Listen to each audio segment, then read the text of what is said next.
कोई अगर आंकड़े पर किसी किस्म का सवाल उठाते हैं तो ये आप लोगों से भी आग्रह है कि उनसे भी सवाल उठाने का आधार जरूर समझिए, और सही आधार होगा तो सरकार उसको ग्रहण करेगी, उसका उपाय करेगा कि सिर्फ राजनीति के लिए सवाल नहीं उठाने चाहिए। और जो भी सवाल है, अगर सवाल प्रमाणों के साथ देंगे तो उसका जरूर निराकरण। बिहार में जातीय जनगणना के आंकड़े जारी होने के बाद मुख्यमंत्री नीतीश कुमार के सर्वदलीय बैठक पर वित्त मंत्री विजय चौधरी ने कहा कि जातीय जनगणना को लेकर जून 2022 में 9 दलों की बैठक की थी और फैसला लिया गया था कि बिहार में जातीय गणना होगी, जिसके नतीजे सोमवार को आ गए हैं। जातीय गणना की रिपोर्ट सार्वजनिक होने के बाद मुख्यमंत्री नीतीश कुमार ने कहा था कि जिनकी सहमति ये काम हुआ था उन सभी पार्टियों के साथ बैठक की जाएगी।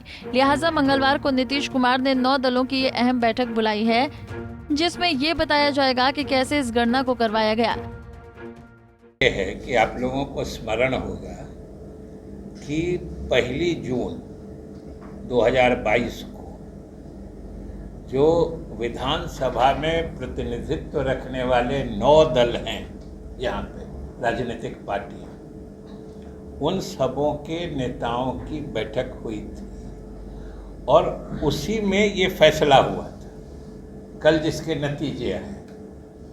और वो जो 9 दलों के नेताओं की बैठक हुई थी, उसी दिन मुख्यमंत्री जी ने कहा था कि आप सबों की सहमति से ये काम हम लोग करेंगे और इसके जो नतीजे आएंगे या उसके संबंध में और जो बातें होंगी वो आपसे फिर हम लोग बैठ के बातें करें। तो इसका परिप्रेक्ष्य जो है वो शुद्ध रूप से यही है कि जिन लोगों की सहमति से ये काम किया गया था, आज उसके परिणाम आ गए हैं। उन परिणामों के आने के बाद मुख्यमंत्री जी उनको इन सभी चीज़ों की विस्तार से जानकारी दी जाएगी कि भाई किस तरीके से हमने किया है।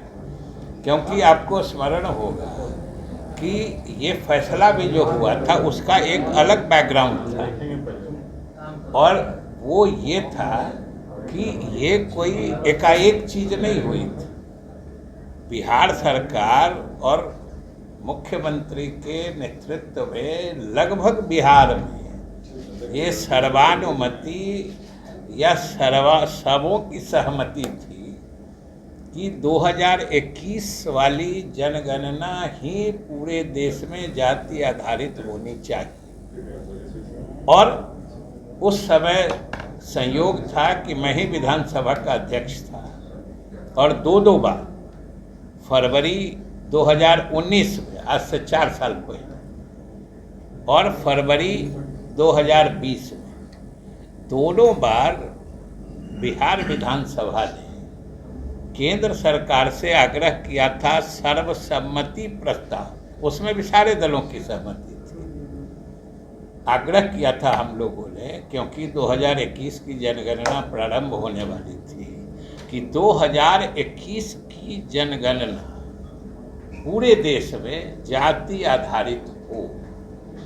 और आपको मालूम ही है कि उसी के फॉलोअप में, उसी के अगले क्रम में हम लोग अगस्त 2022 में, उसी के बाद हम लोग प्रधानमंत्री जी से भी मिले थे कि भाई अगस्त 2021 में, वो 2021 अगस्त में मुख्यमंत्री के नेतृत्व में सभी दलों के नेताओं का प्रतिनिधिमंडल प्रधानमंत्री जी से मिले थे। हम भी थे उसमें, और सब लोगों ने प्रधानमंत्री से मुख्यमंत्री जी के साथ आग्रह किया था कि पूरे देश में जाति आधारित जनगणना हो।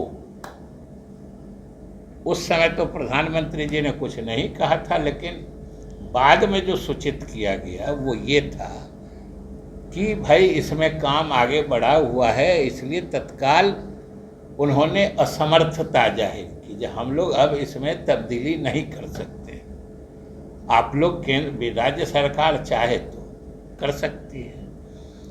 ये अगस्त 21 की बात कह रहे हैं। उसी परिप्रेक्ष्य में फिर इस पर विचार करते करते 1 जून 2022 को आज जहां बैठक है संवाद में, वहीं पर बैठक हुई थी और सब लोगों की सहमति से। वहीं जाति आधारित गणना के आंकड़े पर कई पार्टियों ने सवाल उठाया है।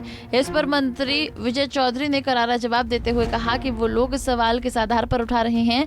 अगर वो प्रमाण के साथ सवाल उठाते हैं तो फिर जांच की जाएगी, और अगर सिर्फ राजनीति के लिए सवाल उठाए जा रहे हैं तो ये गलत है। सबसे अच्छा होगा कि किस आंकड़े पर, किस आधार पर सवाल खड़े कर रहे हैं। मेरे ख्याल से आप लोगों को भी, जो मीडिया के लोग हैं, कोई अगर प्रश्न खड़ा करता है, कोई सवाल खड़ा करता है, तो उसका आधार भी देखना चाहिए कि आखिर हमने कौन सा आंकड़ा दिया है और उनके पास कौन सी जानकारी है जिसके आधार पर वो सवाल खड़े कर रहे हैं।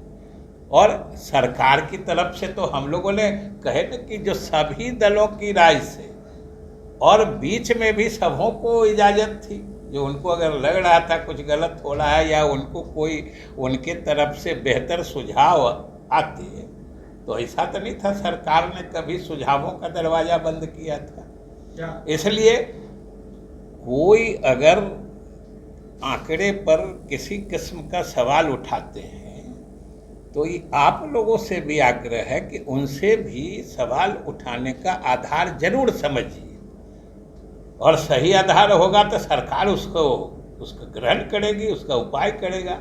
लेकिन ये भी गौर करना चाहिए कि सिर्फ राजनीति के लिए सवाल नहीं उठाने चाहिए, और जो भी सवाल है अगर सवाल प्रमाणों के साथ देंगे तो उसका जरूर निराकरण होगा। बहरहाल मुख्यमंत्री सचिवालय पटना में 9 दलों की सर्वदलीय बैठक शुरू हो चुकी है। मीटिंग में डिप्टी सीएम तेजस्वी यादव समेत सभी दल के प्रतिनिधि बैठक के लिए पहुंचे हैं। बीजेपी की तरफ से विजय सिन्हा, हरी सहनी और जीतन राम मांझी भी बैठक में शामिल हुए हैं। पंजाब केसरी टीवी के लिए पटना से अभिषेक कुमार सिंह की रिपोर्ट।